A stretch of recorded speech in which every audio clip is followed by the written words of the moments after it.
দর্শক আসসালামু আলাইকুম, যে যেখান থেকে দেখছেন সবাইকে অসংখ্য ধন্যবাদ। আজকে আলোচনা করব জাহাঙ্গীরনগর বিশ্ববিদ্যালয়ের নবনির্বাচিত বিপি জনাব আব্দুর রশিদ জিতু। আমাদের স্টুডিওতে আছেন আব্দুর রশিদ জিতু, স্বতন্ত্র প্রার্থী হয়ে জাহাঙ্গীরনগর বিশ্ববিদ্যালয়ের বিপি নির্বাচিত হয়েছেন। জাহাঙ্গীরনগর বিশ্ববিদ্যালয়ে ইসলামী ছাত্র শিবিরের ভূমিধস বিজয় হয়েছে এবং সেই ভূমিধস বিজয়ের মধ্যেও কেন আব্দুর রশিদ জিতু একজন স্বতন্ত্র প্রার্থী হয়ে বিজয় লাভ করেছেন। আসলে তিনি তো একসময় ছাত্রলীগের সাথে জড়িত ছিলেন, পরবর্তীতে তিনি ছাত্রলীগ থেকে সরে এসে জুলাইয়ের গণ আন্দোলনের সাথে, গণবিপ্লবের সাথে তিনি জড়িয়ে পড়েন এবং ছাত্রলীগ থেকে সরে আসেন। দর্শক, আমরা তার মুখ থেকে জানব তিনি কেন এই কৌশল অবলম্বন করেছেন এবং তিনি এখনও কি ছাত্রলীগের সাথে জড়িত কিনা, না তিনি সেখান থেকে সরে এসেছেন। দর্শকের সুবিধার্থে আমরা তার মুখ থেকে শুনবো। আমি একসময় বাংলাদেশ ছাত্রলীগের রাজনীতির সাথে জাহাঙ্গীরনগর বিশ্ববিদ্যালয়ে জড়িত ছিলাম। তো তৎকালীন যে পলিটিক্যাল বাস্তবতা ছিল ওই সময়ে আপনারা সকলেই জানেন, দেশের প্রতিটি পাবলিক বিশ্ববিদ্যালয় এবং হলগুলোতে থাকার জন্য সেখানে কোনো না কোনোভাবে যে পলিটিক্যাল যেই পার্টি ছিল সেখানে যুক্ত হওয়াটা একেবারেই দরকার ছিল।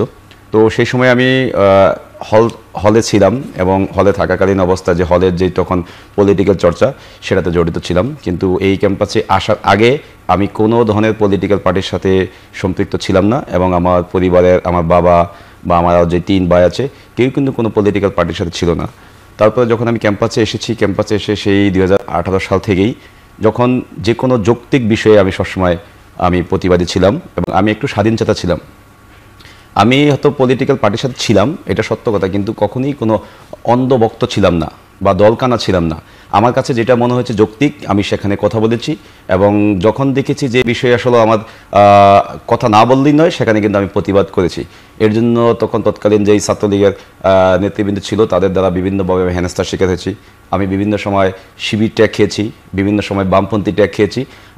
কেননা আমি দেখেছিলাম যে একটি হলে থাকাকালীন সময়ে একজন শিক্ষার্থী যতটুকু সুযোগ সুবিধা পাওয়ার দাবি রাখে, আমি দেখেছিলাম যে ছাত্রলীগের ছেলেপেলে তাদের পেশিশক্তি রাজনীতির কারণে যে একটি সিটের জন্য যে বছরের পর বছর তাদের বড় ভাইদের পিছন পিছন করতে হয়েছে। বছরের পর বছর দেখেছি আমি কিভাবে ডাইনিং ক্যান্টিনগুলোকে তারা বাকি খেয়ে সেখানে আধিপত্য বিস্তার করেছে।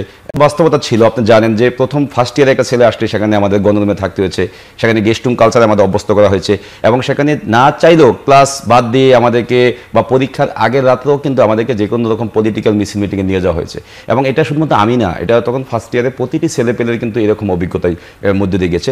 এবং যখন আমি দেখেছি 2024-এর গণঅভ্যুত্থান, সেই গণঅভ্যুত্থানের আমি দেখেছি যে অন্য অন্য বিশ্বের দেশগুলো যখন মেধাকে গুরুত্ব দিয়ে মেধাভিত্তিক দেশ গঠনের স্বপ্ন নিয়ে তারা এগিয়ে যাচ্ছে, সেখানে বাংলাদেশের মতো একটি উন্নয়নশীল দেশে সেখানে 56% কোটা রাখা হয়েছে চাকরি ক্ষেত্রে। তো আমার কাছে মনে হয়েছে এই বিষয়টি নিয়ে আসলে আমাদের কথা বলা দরকার।